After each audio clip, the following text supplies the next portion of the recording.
Since Mum and Dad are going to live here for a while, why don't you rent an apartment somewhere and stay there? Hearing those words from my husband, Kevin, my thoughts froze for a moment. Beside him, my father-in-law and mother-in-law wore faint smiles, utterly devoid of even a trace of apology. I'm sorry, Hilary. It's only until we save up enough to buy a house, my mother-in-law said. Standing in front of my own home, I could do nothing but stare in stunned silence. Half a year earlier, my career as an international management consultant was reaching its very peak. I was appointed project lead for a massive corporate turnaround plan at a Paris-based global fashion conglomerate, one of those dream assignments everyone envies. It was the biggest challenge of my career, requiring months of on-site research across Europe and grueling negotiations. On the morning of my departure, I was filled with hope and a quiet sadness at having to part from the man I loved. I took a peek at your presentation materials last night. They were flawless. That revenue forecast graph was incredibly persuasive. That's my wife. Kevin wrapped an arm around my shoulders and praised me with his usual sweet words. My friends are always saying how lucky I am to have such a brilliant and beautiful wife. Talking about you in front of them is my greatest pride. I'll miss you, but this is for your success. I'm truly proud of you. I drew great emotional strength from his support. As he stood beside my packed suitcase, he seemed to remember something and added casually, "Ah, right, my parents said they wanted to come visit. They were hoping to see you too, but the timing didn't work out before your departure, so they were really disappointed." Well, that's a shame. You'll be lonely by yourself while I'm gone, so please tell them they're welcome any time. I hope they'll stay and relax. I truly meant it. I had no idea those words would mark the beginning of a nightmare. Work in Europe was brutal. At first, Kevin and I video called every night, but as the project entered its most critical phase, our contact gradually dwindled. I told myself he must be busy too, and threw myself completely into my work. 2 months into my assignment, my phone rang late one night. It was my best friend Lucy, back when I had nearly been crushed by pressure and loneliness at work. When even my husband had brushed it off optimistically, Lucy was the only one who noticed something was wrong and listened to me with genuine care.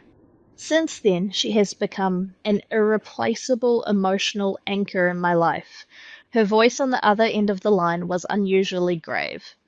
"Hilary, I'm sorry to call you at this hour, but there's something I absolutely have to tell you." "What is it? Did something happen?" "Please stay calm. Kevin's parents have been living in your house ever since the day you left for Europe." My blood ran cold. "That's not all.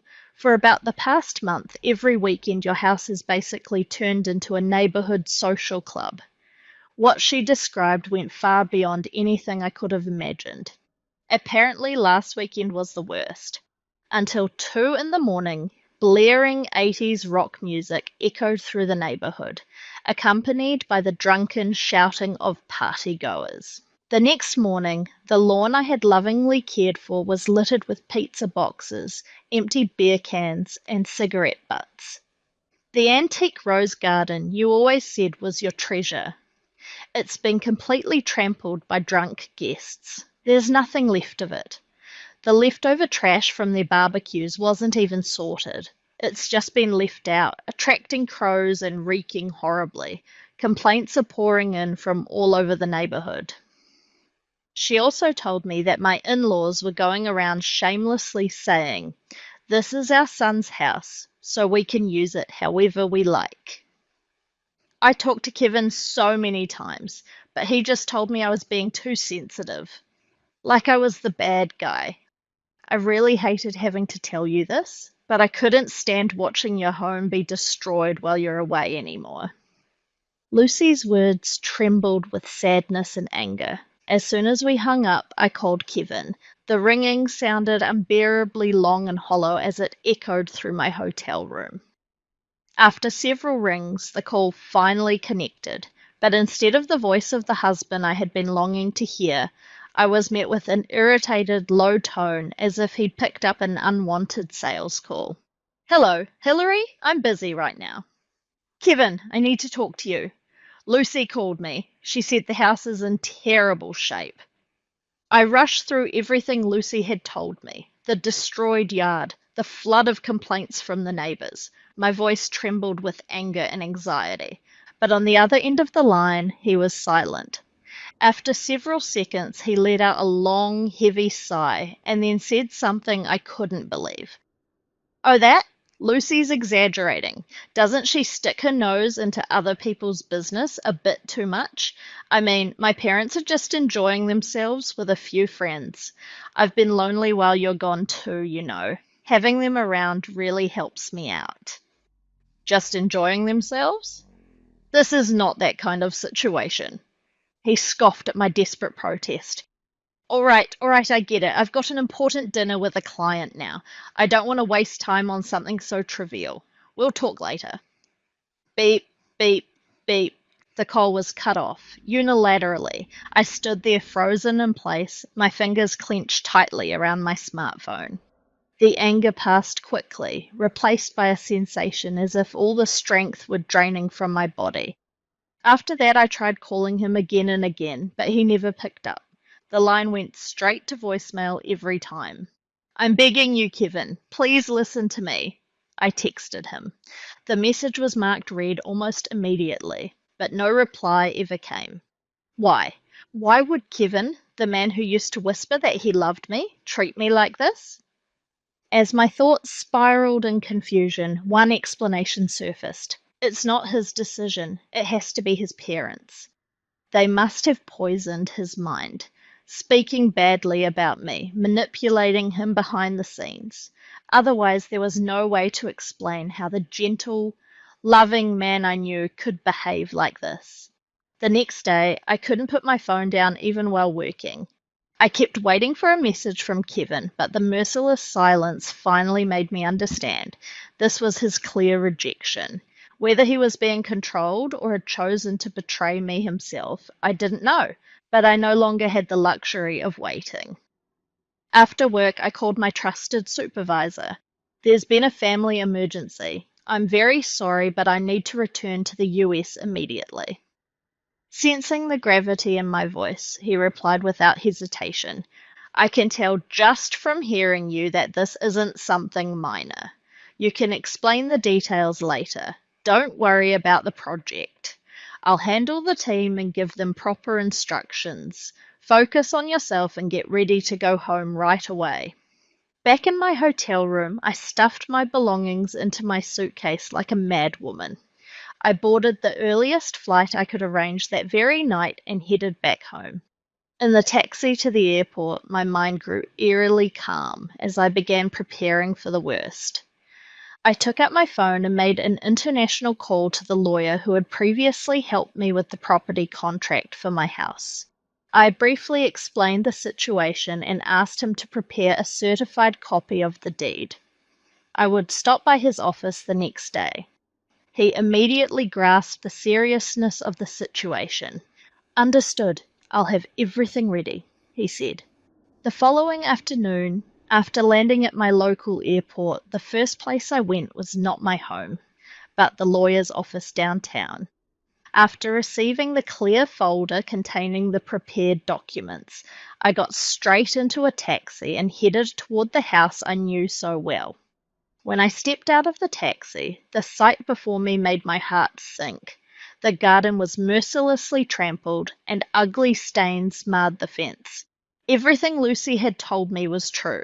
Taking a deep breath, I inserted my key into the front door. It wouldn't go in. No matter how many times I tried, all I felt was the cold, unyielding resistance of metal hitting metal. That was when I heard a familiar voice behind me. Hillary, you're back already. I turned around to see Kevin standing there with his parents, grocery bags hanging from both hands. There was no surprise on Kevin's face, no guilt, just a cold expression as if an inconvenience had returned. Why has the lock been changed? My voice was so weak and trembling that it surprised even me. Oh, I changed it. Mum and Dad are going to be living here for a while, Kevin replied casually. My mind went blank. For a while? What do you mean by that? He frowned in obvious annoyance. Exactly what it sounds like. It'll take time for them to save up enough money to buy a new house. Until then, they'll live here. So you can rent an apartment and stay there for now. Simple, right? An apartment. I was speechless, unable to believe what I was hearing. At that moment, my mother-in-law cut in, wearing a pitying yet unmistakably condescending smile. I'm sorry, Hilary, but a successful career woman like you should have no trouble finding an apartment or two, right? You're not like us old people after all. My father-in-law muttered in agreement. That's right, and you earn way more than we do anyway. Rent shouldn't even make a dent for you. Their words looked down on me, mocking my efforts and my success. I heard something snap inside my head. Blood seemed to rush backward through my body, my vision burning red with rage.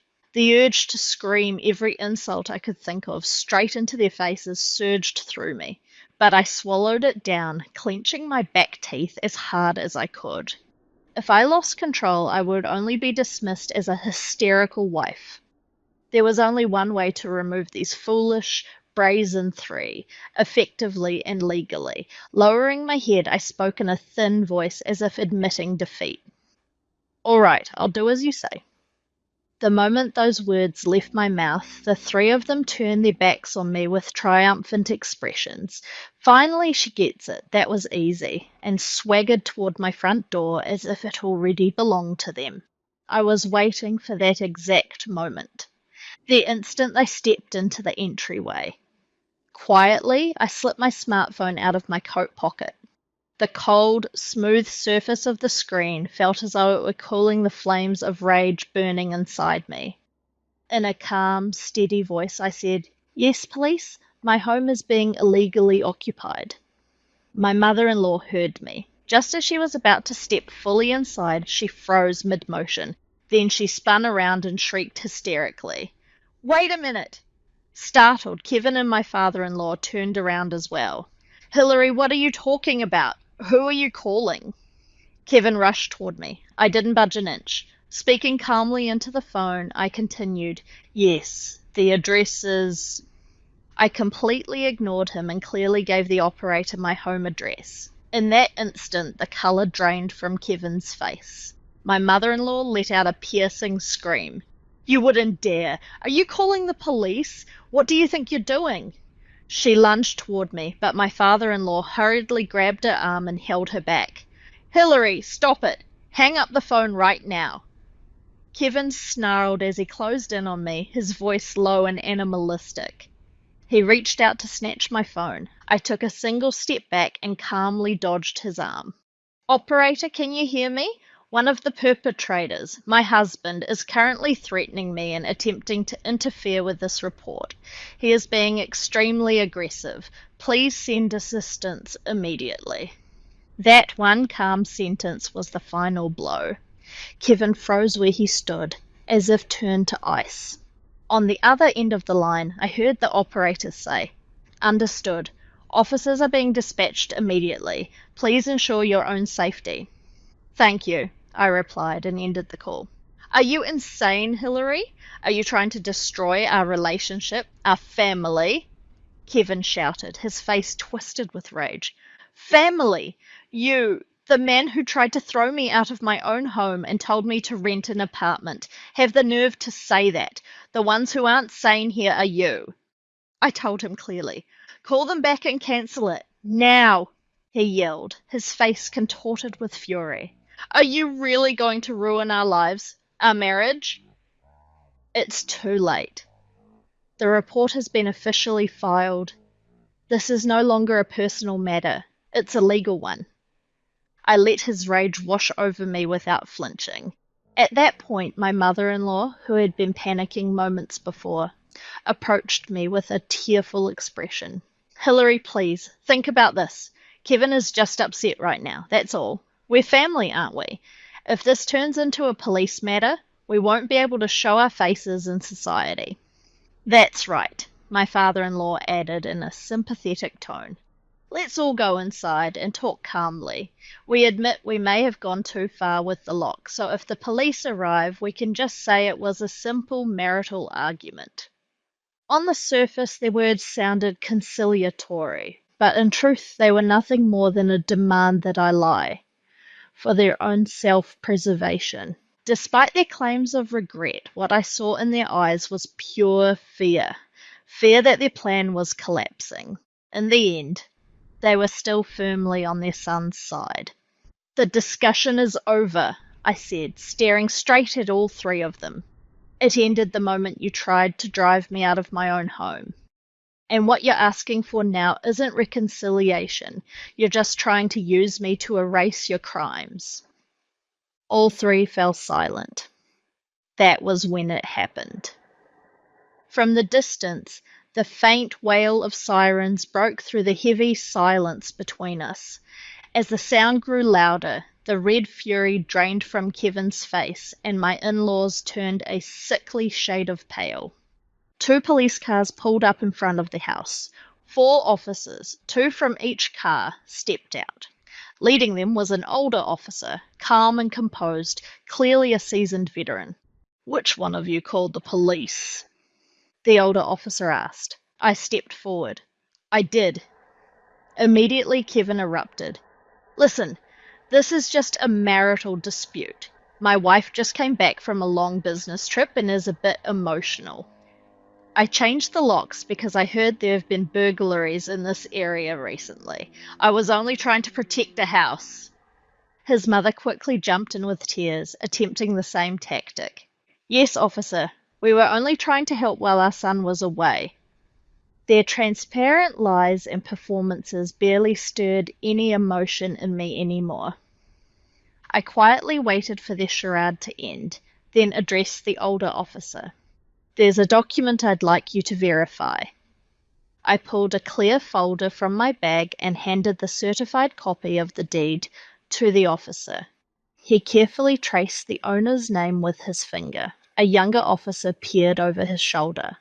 After a few moments of silence, the older officer lifted his eyes from the deed and fixed them squarely on Kevin. His gaze had changed.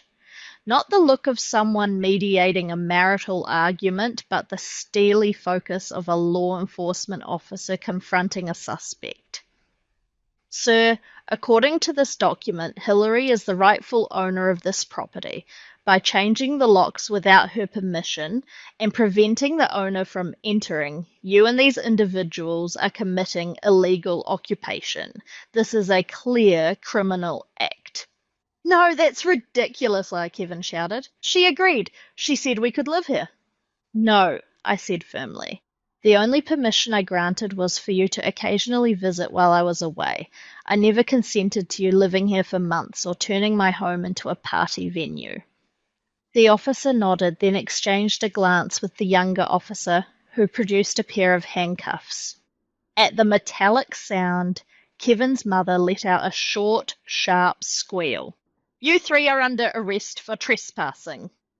Kevin's face burned red with anger and humiliation. He struggled briefly, but the strong officers easily restrained him and snapped the cuffs shut. "Remember this, Hillary." He spat, his final words sounding pitiful rather than threatening. My father-in-law offered no resistance, simply hanging his head in defeat. My mother-in-law screamed, "This is unforgivable," as officers escorted her to the back of the patrol car.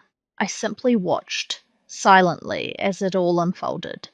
Relief, vindication, and a faint emptiness washed over me simultaneously.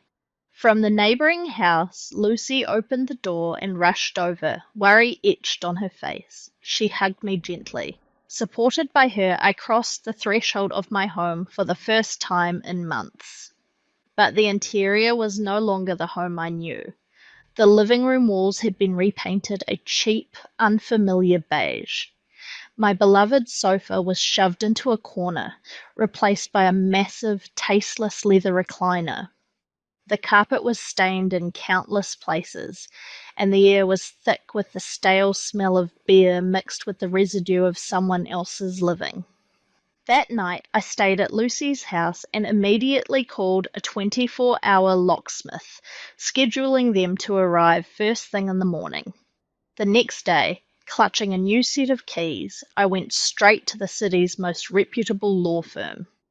I was introduced to an attorney named Steve Anderson, a man with sharp eyes. He listened silently as I laid out the story, occasionally taking notes. I placed all my meticulously prepared evidence on the table. A chronological account of events, a copy of the deed, sworn statements from neighbors including Lucy, and the record of my final phone call with Kevin. For the first time, admiration appeared in his eyes. "Hilary," he said, "you've collected evidence with remarkable calm and precision.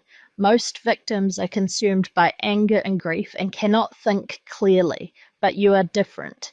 You instinctively understand that facts are your strongest weapon. With this evidence, there is nothing that can make us lose. I can say that with certainty." His confident words brought a small measure of relief. Together we immediately devised a plan. We would pursue both divorce proceedings and a civil lawsuit for unlawful occupation and emotional damages simultaneously, the most aggressive approach possible. As expected, after being released on bail, Kevin's side hired attorneys. In the first exchange of written statements, they shamelessly claimed Hilary verbally agreed to a long-term stay. The lock change was purely for security. There was no intent to bar her entry. The parties were just casual gatherings to interact with neighbors, entirely reasonable. Each line I read stoked the flames of my anger. Weeks later, we faced each other in court again. Kevin and his parents looked more haggard than the last time I'd seen them, but the fire in their eyes was not remorse. It was bitter resentment and hatred toward me. When the trial began, the first to testify was Lucy. She calmly and methodically recounted the chaos caused by the parties and how she repeatedly asked Kevin to stop, only to be arrogantly ignored. Next, the other neighbors also testified one after another about the garbage issues, parking problems, and invasions of privacy, completely dismantling Kevin's claim that everything had been within reasonable bounds almost immediately. Then Attorney Anderson projected on a large monitor the call records showing my repeated attempts to contact Kevin and screenshots of messages that had been read but ignored. Defendant Kevin deliberately ignored his wife's desperate pleas. This demonstrates a complete abandonment of communication within the marriage and is proof of malicious intent. The decisive blow came with the bank statements I submitted from when I purchased the house. From the down payment to the mortgage repayments, it was clear to everyone that the entire funding came from my personal savings from before marriage. It was proven that Kevin had not contributed a single cent to the purchase of this house. Kevin's lawyer, grasping at straws, argued that married couples are one entity and property should be shared, but Attorney Anderson coldly dismissed this. Which mouth speaks these words when the very person who should be your equal partner was kicked out of her own house and told to rent an apartment? As the courtroom erupted in stifled laughter, Kevin finally took the witness stand. On the witness stand, he wore a face I didn't recognize, a man I had never known. He spoke smoothly of entirely fabricated facts, claiming I was mentally unstable and had a spending problem. At that moment, I understood everything. Ah, I see now. All his love had been a lie. That gentle gaze, those warm embraces, the promises of a future, all of it had been a grand performance prepared for this very day. Before anger even had a chance to rise, a deep, inescapable emptiness spread through me. After his false testimony, Attorney Anderson's skillful cross-examination began, and gradually the facade began to crumble. Were you jealous because Hillary earns more than you? Did you boast about her house to your friends as if it were proof of your own success? Hit squarely by the truth, Kevin finally lost his temper. As a wife, isn't it her duty to support her husband's family? What's wrong with my parents taking a little break? She earns enough money. It's her duty as a wife to tolerate that. At that moment, Kevin dug his own grave. His words revealed, in front of everyone in the courtroom, that he saw his wife not as an equal partner, but merely as a tool to satisfy his desires. The judge regarded him with a look that was neither contempt nor pity, and quietly struck the gavel. Hearing that sound, I quietly felt certain of my victory in this battle. On the day of the ruling, I was alone in the courtroom. Attorney Anderson was beside me, but I had only told Lucy, "I'll call you when it's over." This was my final ritual to put things in order with my own hands. The solemn voice of the judge echoed through the silent courtroom. "I will now deliver the verdict." I straightened my back and looked straight ahead. First, this court accepts the divorce petition filed by plaintiff Hillary and permits legal proceedings for divorce under the conditions to be determined hereafter. The judge briefly cast a sharp glance at Kevin in the defendant's seat before reading the core of the ruling. Next, regarding the disputed property. Based on the submitted evidence, it is fully recognized that the property was purchased by plaintiff Hillary with personal assets accumulated prior to marriage. Therefore, it is not subject to division, and ownership remains entirely with plaintiff Hillary. My castle was legally and completely protected. I could feel my heartbeat strong and powerful. The ruling continued. Defendant Kevin is ordered to pay plaintiff Hillary as follows. First, $28,000 for physical damages caused by unlawful occupation, including the cost of changing locks, thorough cleaning of the entire house by professionals, and repairs to the damaged garden. Second, $150,000 in compensation for severe emotional distress caused by the defendant's malicious actions. The total payment is $178,000. The defendant's actions not only fundamentally betrayed trust in the marriage, but also severely violated the property rights and dignity of an individual, and must be condemned as extremely self-centered. $178,000. More than the amount, I was deeply and quietly satisfied that the judge publicly condemned their actions as malicious and self-centered, and formally acknowledged the suffering I had endured. As the court was adjourned and people began moving about, I finally looked at the defendant's seat. Kevin sat dazed as if his soul had left his body, and his parents covered their faces and wept. I knew their tears were not born of remorse. A few weeks later, I received a call from Attorney Anderson with administrative details. After the discussion about the compensation payment, he prefaced a small aside and informed me of their current situation. Due to their arrest for unlawful entry and the ensuing legal proceedings, Kevin's social credibility was completely destroyed, and he had naturally lost his job.